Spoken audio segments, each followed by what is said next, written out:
नमस्कार, मी आरती आणि स्वागत आहे तुमचं माझ्या सावी डिझायनर या यूट्यूब चॅनलवरती. आजच्या व्हिडिओमध्ये आपण 7 वर्षाच्या मुलीसाठी जे आहे ब्लाऊजचं कटिंग आणि स्टिचिंग बघणार आहोत आणि संपूर्ण ड्राफ्टिंग आधी शिकणार आहोत, त्यानंतर स्टिचिंग शिकणार आहोत. त्यात आपण कॅनव्हास कसा पलटी करायचा किंवा त्याची फिनिशिंग जी आहे ती कशी आणायची आणि त्यातल्या छोट्या छोट्या अशा टिप्स आपण आज हे सगळं बघणार आहोत. त्याआधी जर तुम्ही चॅनलवरती नवीन असाल तर प्लीज चॅनलला सबस्क्राईब करा आणि जसं की आता तुम्ही जर माझ्यासोबत आधीपासून जुळून असाल तर तुम्हाला माहीत आहे की आपण free professional blouse master class हा लॉन्च केलेला आहे आणि त्याचे आपले 3 क्लास जे आहे ते ऑलरेडी झालेले आहे. तुम्हाला सुद्धा बघायचे असेल तर यूट्यूब चॅनलवरती अवेलेबल आहे, तिथे जा, प्लेलिस्टमध्ये प्रोफेशनल ब्लाऊज मास्टर क्लास हा बघा आणि त्यातून तुम्ही चला. तर मग आता वेळ वाया न गमावता आपण ड्राफ्टिंग, कटिंग आणि स्टिचिंग हे सगळं बघणार आहोत की कशा पद्धतीने आपण करायचं आहे. त्याआधी व्हिडिओ बघण्याच्या आधी चॅनलवरती नवीन असाल तर प्लीज प्लीज सबस्क्राईब करा. आपली ड्राफ्टिंग बघूया. त्यासाठी बघा मी जो मेन फॅब्रिक आहे तो आपला पातळ आहे आणि मला त्याचं जे आहे फायनल लुक हे खूप छान दिसायला हवं, म्हणून मी इथे लायक्रा फ्युजिंग हा चिपकवलेला आहे. कसा चिपकवला याचं मी शॉर्ट व्हिडिओ अपलोड केलेला आहे, तो तुम्ही नक्की आवर्जून बघा. आता चेस्टच्या अकॉर्डिंग मी असे 2 कापड घेऊन घेतलेले आहे. आपलं ब्लाऊजचं पॅटर्न मी थोडक्यात समजावून सांगते. आपलं ब्लाऊज जे आहे ते काहीसं समोरून असा पानाचा आकार राहणार आहे, त्यानंतर पफ स्लीव्स राहणार आहे, इथे छोटी बॉर्डर राहणार आहे आणि आयचं ओपनिंग जे आहे मागच्या भागाला राहणार आहे. हा आपला मागचा भाग आणि इथे थोडी एक हुक राहणार आणि त्यानंतर आपला इथे नेक राहणार. नेकची डिझाईन आपण हवी ती घेऊ शकतो, मी सध्या नॉर्मली ड्रॉ करून दाखवते. आणि इथे हुक राहणार. अशा पद्धतीने आपला ब्लाऊज राहणार आहे. तर चला ड्राफ्टिंग करूया. हा नेक जो आहे हा आपण थोडा वेगळा ठेवूया, ड्राफ्टिंग करताना तुमच्या लक्षात येणारच.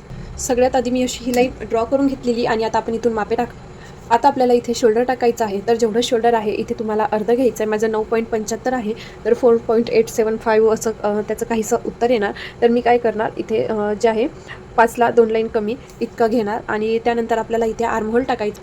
त्यानंतर आर्महोलसुद्धा जेवढं आपण वरती माप टाकलेलं आहे आर्महोलचं याचं तेवढंच माप आपण इथे, जेवढं आपण शोल्डर घेतलं आणि तेवढंच इथे आता आपल्याला आर्महोल घ्यायचं आहे आणि ही एक स्ट्रेट लाईन ड्रॉ करून घ्यायची आहे. त्यानंतर आपल्याला छातीचं माप टाकायचं आहे. तर आपली छाती जेवढी आहे त्याचा 4था भाग घ्यायचा आहे. तर माझ्या छातीचा 4था भाग हा 6 इंच येणार आहे आणि त्यानंतर 0.21 इथे बघा, इथे मी छातीचा 4था भाग टाकला आणि त्यानंतर 1.25 एवढं जे आहे म्हणजे 1.25 इंच जे आहे आपण इथे शिलाई मार्जिन ठेवलेली आहे. त्यानंतर लांबी टाकून घ्यायची आहे. तर ब्लाऊजची लांबी माझी 9.5 इंच आहे, रेडी माझी 9.5 इंच आहे. आता माझं थोडं कमी जाणार किंचित. हे बघा, इथनं माझी लांबी जी आहे ही आता मी इथे जेवढं माझं इथे येत आहे माझं 10.5, तर 9.5 इंच आहे, तर 1 इंच एक्स्ट्रा 10.5 इंचावर घ्यायचं आहे. आणि ही लाईन माझी जी आहे सरळ आहे आणि फॅब्रिक पण माझं सरळच आहे. त्यानंतर आपल्या कमरेचा भाग जेवढा आहे तेवढं घ्यायचं आहे इथे, म्हणजे कमर जेवढी आहे त्याचा 4था भाग टाकायचा. कमर जी आहे ही 5.5 इंच आहे आणि मग परत 1.25 जे आहे आपलं शिलाई मार्जिन ठेवायचं आहे. जास्त शिलाई मार्जिन ठेवायचं नाही आहे, तुम्ही 1 इंच ठेवा तरीसुद्धा चालेल. त्यानंतर हा पॉईंट आणि हा पॉईंट असं जे आहे जुळवून घ्यायचं आहे आणि त्यानंतर हा आपला इथे एक बॉक्स जो आहे तो ड्रॉ करायचा आहे. आता काय करायचं आहे, आता वरती जेवढं घेतलं आहे त्याला अर्धा इंच, इथे अर्धा इंच खाली क्रॉसमध्ये आर्महोल ड्रॉ करायचा आहे, म्हणजेच आपली बाही जी आहे व्यवस्थित बसणार. ठीक आहे. आणि त्यानंतर आपल्याला बाहीचा असा आकार द्यायचा आहे. आता आपण रेडी शोल्डर टाकूया. रेडी शोल्डर आपल्याला किती हवं आहे, माझं रेडी शोल्डर 1.25 हवं आहे, तर मी 2.25 इथे घेणार. आणि त्यानंतर आपली गळारुंदी किती येतं इथे 2 इंच. आपला मागचा पॅक गळा असल्यामुळे आपण समोर कितीही आलं तरी काहीच फरक हे पडणार नाही. तर इथे मी अशा पद्धतीने मार्क केलेला आहे. त्यानंतर गळ्याचं मार्किंग करायचं आहे आपल्याला.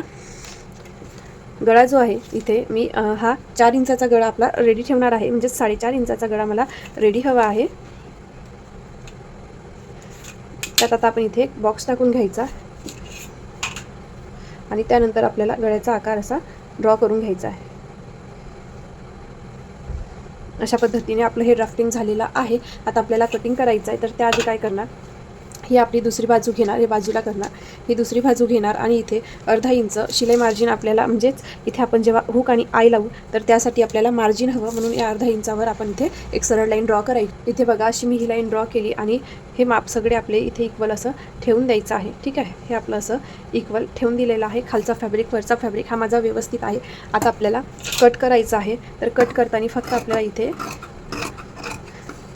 फिटिंग लाईन, आर्महोल आणि ही लाईन अशी कट करायची आहे. बाकी नेक वगैरे आपल्याला इथे सध्या कट करायचं नाही. आपण इथे मागचा नेक कट करू शकतो पण फ्रंटचा नाही.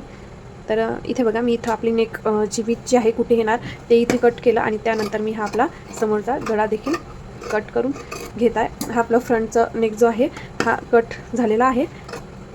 आता आपण मागचा गळा बघूया. हा पण इथे जर उघडला तर हा अशा पद्धतीने दिसतोय. कॅनव्हस लावून व्यवस्थित फिनिशिंग केलं की आणखी छान दिसेल. आता मागचा गळा बघा.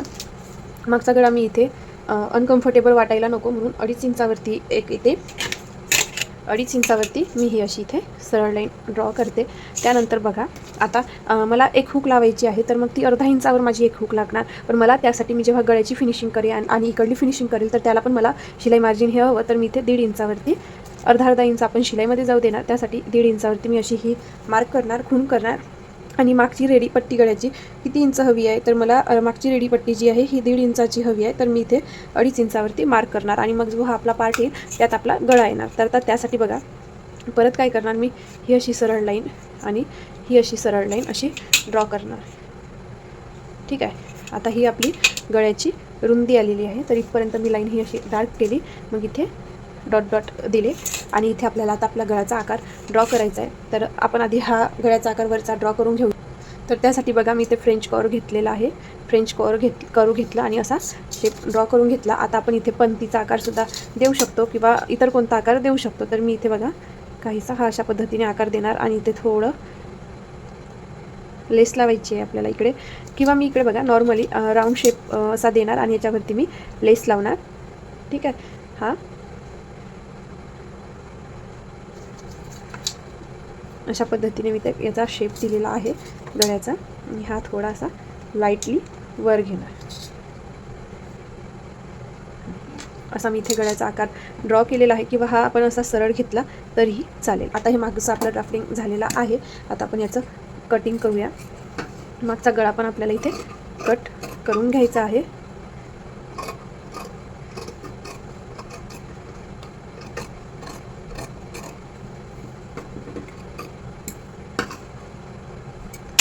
ते बघा थोडंसं व्यवस्थित गळ्याचा आकार असा हवा आहे मला. त्यानंतर आता इथे मिळवून घेणार, कारण की इथे बघा आपला हा असा भाग आला असता तर बिलकुल असा उभाट आलेला असता आणि हो काय करताना आपल्याला प्रॉब्लेम गेला असता. तर हा आपला करेक्ट नेक जो आहे ड्राफ्टिंग झालेला आहे. आणि आता इथला पार्टसुद्धा आपण कट करणार. आता काय करायचं आहे आपल्याला, आणखी एक अस्तर आणि main fabric cut to cut करून घ्यायचं आहे. आता आपण स्यूल्स कट करूया, बाही कट करूया, पण बाहीला आपण अस्तर लावणार नाही आहे. तर अशा पद्धतीने मी ते 4 फोल्डमध्ये फॅब्रिक घेऊन घेतलेला आहे. आता पफची स्यूल शिवायची आहे तर मी इथे मोठा घेतलेला आहे. हा फॅब्रिक बाजूला ठेवला. यातून मग मी परत एक काढेल. तर आता इथे काय करणार मी, अशी वरती एक सरळ लाईन ड्रॉ करून घेणार आणि त्यानंतर बघा आता आपल्याला बाकीची मापे टाकायची आहे. बाहीची लांबी ही माझी 5 इंचाची आहे आणि मला इथे खाली 1 इंच असं प्लेन हवा आहे. म्हणजेच याच्यावरती मी इथे लेस लावणार किंवा डायरेक्टली पफची स्यूल शिवली तरीही चालेल. आणि इथे याच्यावरती मी बरोबर छोटी अशी बारीक लेस लावणार. तर 5 इंच आहे तर 1 इंच एक्स्ट्रा 6 इंचावरती मार्क करणार. ऑन फोल्डच्या बाजूनं आता मला इथे प्लीट्स जे आहे ह्या जास्त हवे आहे तर मी इथे 2 इंचावरती मार्क करणार. म्हणजे 4 इंच आपल्याला एक्स्ट्राचे प्लीट्सचे असे मिळतात किंवा 2.5 केलं तरी चालेल. तर मी इथे 2.5 इंच करेल. आणि आता आपल्याला पूर्ण बाहीची जी मार्किंग आहे ती या मार्किंगपासूनच टाकायची आहे. आता इथनं टाकणार. छातीचा आपला चौथा भाग हा 4.75 होता तर इथे आलं. ही रेष माझी थोडी तिरकी झालेली आहे तर मी याला सरळ करते आधी. आता खाली डाऊन जायचं आहे तर खाली डाऊन जे आहे मी 2 इंचावरती इथे मार्क केलेला आहे. त्यानंतर दंडघेर आपल्याला इथे टाकायचा आहे. दंडघेर जो आहे हा माझा 8 इंचाचा आहे. त्याचं अर्ध 4 म्हणजे लूजिंग वगैरे पकडून थोडंसं लूज ठेवलं. अशी क्रॉस लाईन मी डायरेक्टली ड्रॉ करून घेतली आणि त्यानंतर हा आपल्या अशा बाहीचा भागसुद्धा मार्क करून घेतला. त्यानंतर इकडे शिलाई मार्जिन घेतलेली आहे. आता आपल्याला ही बाही चेक करायची बरोबर येत आहे का. इथे मी अर्धा इंच सोडून घेतला आणि अशा पद्धतीने इकडे मार्क केला. आपली बाही ही इथपर्यंत येते तर आपलं मार्किंग केलेलं जे आहे हे बरोबर आहे. आता आपल्याला पफ पाहिजे आहे तर इथे बघा वरती किती फुगायचं आहे. म्हणजे जास्त घ्यायचं असेल तुम्ही ते जास्तसुद्धा घेऊ शकता. तर मी इथे 2 इंचावरती घेते. तर आता मला हे 2 इंच इकडे असे मिळवावे लागणार. थोडं कमी करते. अशा पद्धतीने आता आपली फुग्याच्या बाहीची ड्राफ्टिंग जी आहे ही झालेली आहे आणि आता मी याची कटिंग करत आहे. आणि आज इट जशी आहे तशी मी दुसरी बाहीसुद्धा कट करणार. या छोट्या मुलांच्या बाहीमध्ये आपल्याला मागचा आणि पुढचा आकार वगैरे देण्याची आवश्यकता पडत नाही. ठीक आहे. तर हा याचा सेंटर पॉईंट नॉचेस द्यायचे. इथे इथपर्यंत आपली पफ येणार आणि हा एक्स्ट्रा पार्ट असे नॉचेस देऊन दिलेला. आता मेन फॅब्रिक कवर आणि एक अस्तर हे असं कट करून घ्यायचं. असं आता आपण हे बाही आहे कट टू कट केली आणि हे मागचा आणि पुढचा भाग आहे आपला. आता आपण समोरचा भाग बघ. तर याचे बघा 3 अस्तर आहे. हा एक पातळ अस्तर आणि त्यावरती आपला हा अस्तर. तर आता मी काय करणार, हा अस्तर याच्यावरती आपल्याला सरळ असा ठेवायचा आहे आणि मशीनच्या साह्याने जोडून घ्यायचं. किंवा आपण तुरपाई करत असाल किंवा हात शिलाई करत असाल तर तीसुद्धा केली तरीसुद्धा चालेल. तर आपल्याला असं पिन्स लावून घ्यायचे आणि कट टू कट अशी जी आहे संपूर्ण शिलाई द्यायची. काहीच करायचं नाही, नॉर्मल हा कापड जोडून घ्यायचा आहे. आधी आता आपल्याला कॅनव्हास कट करायचा आहे. तर मी हा अशा पद्धतीने डायरेक्टली इथे ठेवून घेणार आहे आणि त्यानंतर हा आपला कॅनव्हास आणि सोबतच एक्स्ट्रा फॅब्रिकसुद्धा मी हा कट करून घेणार आहे. आणि हा जो आपण दुसरं अस्तर जे तयार करणार आहोत लावून त्याला लावणार आहोत. आणि याला आपण प्रेसने चिटकवलं तरीही चालेल किंवा असं स्टिचने जरी लावलं तरीसुद्धा चालेल. याला बघा शिलाईच्या मदतीने मी चिपकवून घेतलेला आहे. आता आपल्याला हा फॅब्रिक याच्यावरती ठेवून परत आपल्याला अर्धा इंचावरती अशी गळ्याला शिलाई लावून घ्यायची आहे.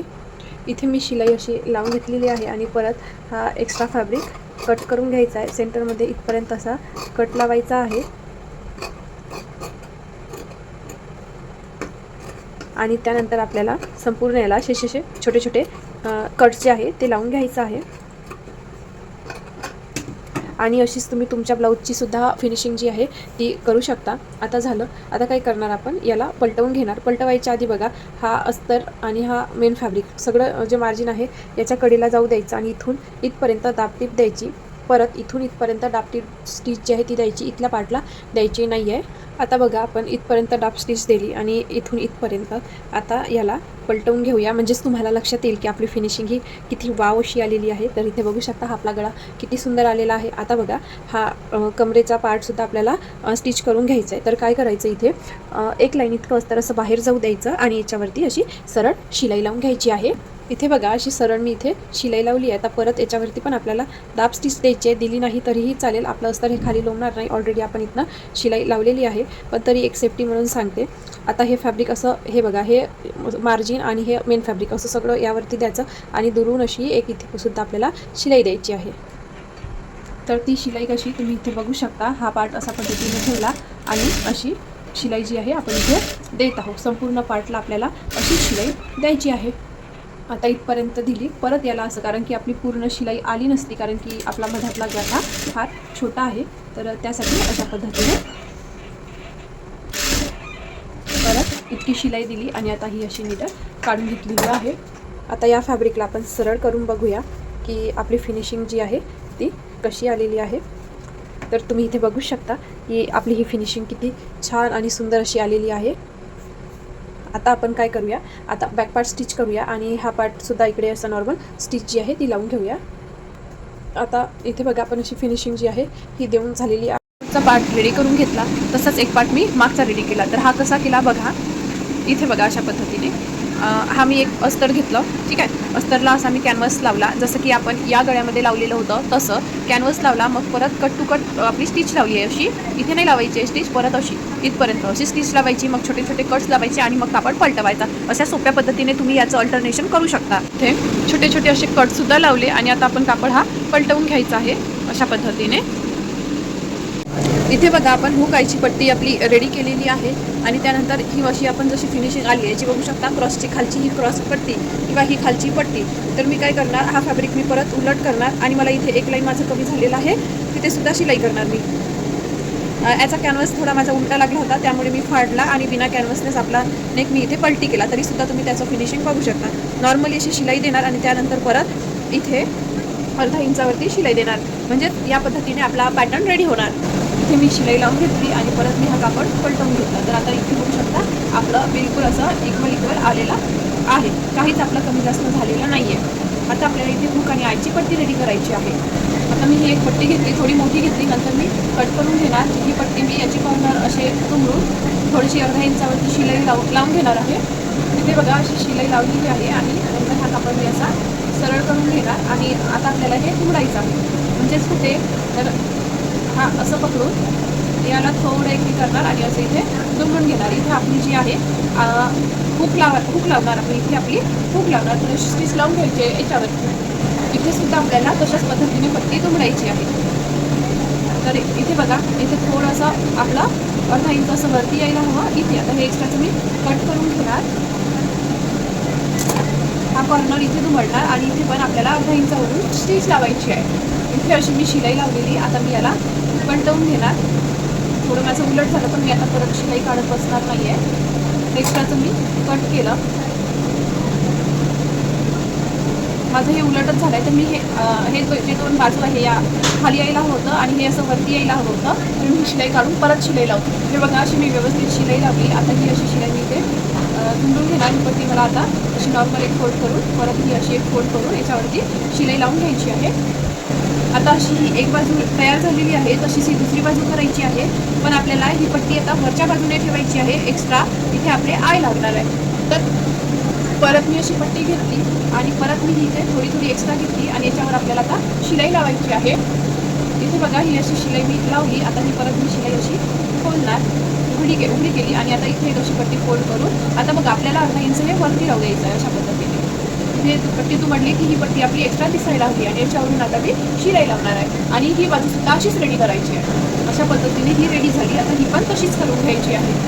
ही पण पट्टी आता आपण रेडी करून घेतली आहे. आता आपण इथे शोल्डर जॉईंट करून घ्यायचे आहे आणि शोल्डर जॉईंट हे नॉर्मल पद्धतीनेच करून घ्यायचे आहे. त्यावरती मी इथे दुसरी पट्टी लावणार नंतर,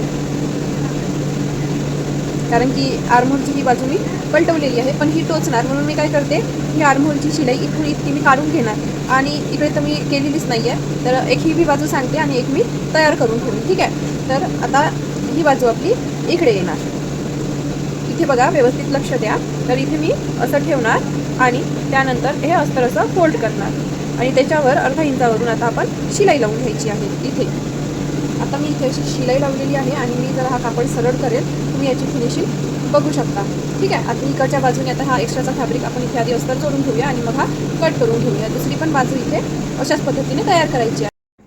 आता आपल्याला बघा बाही जी आहे ही जोडायची आहे. तर त्याआधी काय केलं, मी हे असं उलट कापड ठेवलं, अर्धा इंचावरून शिलाई मारली, मग कापड सरळ केलं, या अस्तरवर परत शिलाई मारली. आता काय करणार, मी हा कापड याच्या असा वरती ठेवणार आणि कडेने हा बघा हा जिमीचूचा फॅब्रिक असल्यामुळे घसरत आहे. तर व्यवस्थित असा ॲडजस्ट करून शिलाई करून घेणार आणि एक्स्ट्राचा भाग मी कट करून घेणार.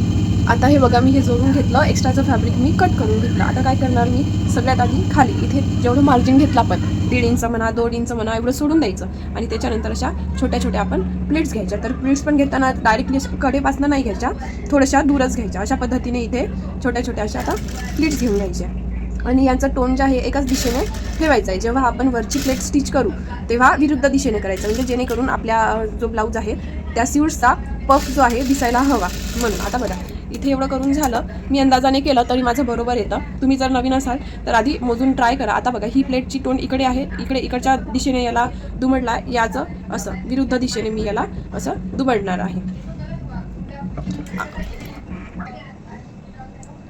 आता इथे आपल्याला हळूहळू हळूहळू व्यवस्थित सगळं जे आहे दुमडून घ्यायचं आहे. आणि जर तुम्ही चॅनलवर नवीन असाल, व्हिडिओ हेल्पफुल वाटला असेल तर नक्की जे आहे चॅनलला सबस्क्राईब करा, व्हिडिओला लाईक करा, शेअर करा आणि कमेंट देखील नक्की करा. मी हे नऊवारीवरचं जे आहे ब्लाऊज आपलं स्टिच केलेलं आहे. तुम्हाला जर नऊवारी शिकायची असेल तर प्लीज चॅनलला सबस्क्राईब करा आणि कमेंटसुद्धा नक्की करा. तर बघा ही अशा प्लेट्स देऊन झालेल्या. आता हा पार्ट आपल्याला प्लेन दिसतोय, तर काय करायचं, इथे मी लेस लावणार. तर इथे लेस पण लावताना मी मार्जिनची साईड सोडेल आणि तिथून लेस लावणार, म्हणजे मी हे एक्स्ट्रा कट करेल. आणि याला हा स्टोन लागला असेल आहे, हा स्टोन पण मी काढून टाकला आहे, म्हणजेच आपली निडल तुटायला नको. माझी एका स्लीव्सवरती ऑलरेडी निडल तुटलेली आहे. आता याला इथे मी असं दुमडलं, कारण की ही कचकच होते मग लेस. तर माझ्या मुलीला असं अगदी कम्फर्टेबल असं हवं असतं, तर मी अवॉइड करते की काही टोचणार नाही असंच आपण स्टिच करावं म्हणून. आणि बिलकुल कडेने मी अशी ही स्टिच जी आहे जाऊ देणार आहे हळूहळू आपल्याला, कारण की एक साईडने जी आहे स्टोन लागलेले आहे. आता मी इथे लेस देऊन दिलेली आहे आणि इथे वरती आपण प्लीट्स पण दिलेले आहे आणि बघा मी ही याला बाई जोडली, तर अशा पद्धतीनेच आपलं फिनिशिंग आलेलं आहे. ही पण बाही आपल्याला अशीच डायरेक्टली ठेवायची आहे. एक वेळा रिचेक करून घ्यायची की आपलं बरोबर आलं आहे का. तर हे बघा, हे एवढं आहे, लावता लावता माझं व्यवस्थित हे येऊन जाणार, किंवा मी थोडंसं असं नॉर्मल इकडेच सरकवून घेणार आणि अशी स्टिच लावणार. हां, तर बघा बरोबर आलेलं आहे. अशी स्टिच आधी आपल्याला लावून घ्यायची. बाही आपल्याला अशा पद्धतीने ठेवून अशी शिलाई देऊन द्यायची. आता बघा, ही आपली स्लीव्ह जॉईंट झालेली आहे, पण कुठेतरी याला टिकली वर्क असल्यामुळे किंवा जिमीचूचा फॅब्रिक असल्यामुळे हे बाळाला त्रास देणार. तर यासाठी इथे एक बायस पट्टी घेऊन आपल्याला ही पट्टी अशी संपूर्ण कडेला लावून घ्यायची आहे दोन्ही बाजूला. आणि इकडे बघा फ्युजिंग लावलं असल्यामुळे या फॅब्रिकची इकडे बघू शकता याची फिनिशिंग कशी आली आहे आणि याची कशी आली आहे. तर यात फरक असतो आपला की फ्युजिंग लावल्यामुळे काय होतं आणि काय नाही होत. इथे बघा मी ही बायस पट्टी घेतली आणि याला जोडून घेतलेलं आहे. तर आता मी काय करणार, ही पट्टी मी या बाहीच्या बाजूने घेणार आणि याची लेंथ कमी असली तरीही चालतं, काहीच प्रॉब्लेम होत नाही. आणि ही पट्टी मी अशी फोल्ड करणार आणि सरळ ही इकडून दुमडून परत एका स्टिचमध्ये माझी दोन्ही लागेल अशा पद्धतीने मी इथे इकडनं पण दुमडली आणि इकडे पण. जर तुम्हाला जमत नसेल तर आधी एक कॉर्नर दुमडायचा, मग नंतर परत दुसरा कॉर्नर दुमडायचा. म्हणजे इकडे बघू शकता हा कॉर्नर असा दुमडायचा, याच्यावरती ठेवायचा, शिलाई लावायची. त्यानंतर ती हा कॉर्नर असा वरती दुमडून घ्यायचा आणि शिलाई लावायची.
असे दोन्ही पार्ट्स आपण रेडी करून घेतला आहे. हा पण पार्ट आपण रेडी केला. आता आपण हा फॅब्रिक सरळच ठेवायचा आणि डायरेक्ट फिटिंग करायची. आता तुम्ही जर गळ्याला लेस लावायची असेल तर लावू शकता, मी लावणार नाही. आणि हे बघा, हे इक्वल आलं आहे तर बिलकुल 1/2 इंचाच्या लाईनने इथे सरळ शिलाई लावून घ्यायची आहे. आता बघा 1/2 इंचाने शिलाई लावायची, म्हणजेच आपल्याला ओव्हरलॉक करण्याची गरज नाही आहे. साध्या मशीननेच आपण आपली क्रिएटिव्हिटी करू शकतो. आणि जर तुम्ही चॅनलवरती नवीन असाल आणि व्हिडिओ थोडा तरी हेल्पफुल वाटला असेल ना, तर प्लीज लाईक, शेअर आणि सबस्क्राईब नक्की करा. आता हा कापड असा पलटवून घ्यायचा. कापड पलटवून झाला की आता जेवढं मार्जिन ठेवलेलं होतं तेवढी इथे शिलाई लावायची आणि साईड फिटिंग जी आहे ती करून घ्यायची. आता बघा दोन्ही साईडनं आम्ही फिटिंग करून घेतली आहे. इथे बघा आपलं सुंदर ब्लाऊज हे रेडी झालेलं आहे. आपण याला लेस जर लावली तर ते आणखी छान दिसणार. तर मी लावून घेणार, थोडी कडेकडेने लेस आपण हाताने लावली तरीही चालेल, अशी नॉर्मल. याला नंतर मी अशी कडेकडेने लेस लावणार, म्हणजेच याचं लुक आणखी जरा जास्त इन्हॅन्स होईल. आणि अशा पद्धतीने आपला ब्लाऊज हे रेडी झालेला आहे. जर तुम्हाला व्हिडिओ आवडला असेल तर लाईक, शेअर आणि सबस्क्राईब नक्की करा. Thank you for watching.